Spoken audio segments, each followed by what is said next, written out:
అందరికీ ముల్లంగితో ఒక మంచి రెసిపీ అయితే చేసి చూపించబోతున్నాను. ముందుగా ఒక కడాయి తీసేసుకొని 2 టేబుల్ స్పూన్ ఆయిల్ వేసేసి ఆవాలు జీలకర్ర వేసేసుకోవాలి. అట్లాగే 5 వెల్లుల్లి రెబ్బలు చిన్న ముక్కలుగా కట్ చేసి వేయాలి. అట్లాగే పచ్చిమిర్చి, ఉల్లిపాయ, టమాటా ఇవన్నీ కూడా చిన్న ముక్కలుగా కట్ చేసి వేయాలి. టమాటా ఒకటి, ఉల్లిపాయ ఒకటి, పచ్చిమిర్చి మీ కారానికి తగ్గట్టు వేసుకోండి. అట్లాగే ఇక్కడ ముల్లంగిల్ని చిన్న చిన్న ముక్కలుగా కట్ చేసేసుకొని పసుపు, ఉప్పు వేసేసి ఇదంతా ఒకసారి బాగా కలిపి పైన మూత పెట్టేసుకొని 5 నిమిషాలు ఉడికించుకోవాలి. మీడియం ఫ్లేమ్ లో ఇది బాగా ఉడికించుకోవాలి. ఆలు ఎట్లా ఉడికిస్తామో ఇది కూడా అంతే.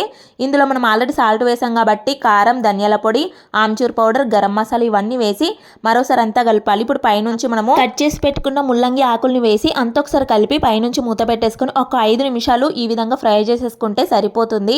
ఎంతో టేస్టీగా ఎమ్మీగా ఉండే ముల్లంగి కర్రీ అయితే రెడీ అయిపోతుంది. ఇందులో ఖచ్చితంగా ఆమ్చూర్ పౌడర్ వేయాలి. ఆమ్చూర్ పౌడర్ లేకపోతే నిమ్మకాయ అయినా వేసుకోండి. ఒక హాఫ్ చుక్క నిమ్మకాయ వేస్తే సరిపోతుంది. వేడి వేడి అన్నంలో కలుపుకొని తింటే ఉంటుంది. ఎంతో టేస్టీగా ఉండే ఈ కర్రీని మీరు కూడా తప్పకుండా ట్రై చేయండి. వీడియో ఇస్తే లైక్ చేయండి, సబ్స్క్రైబ్ చేయండి.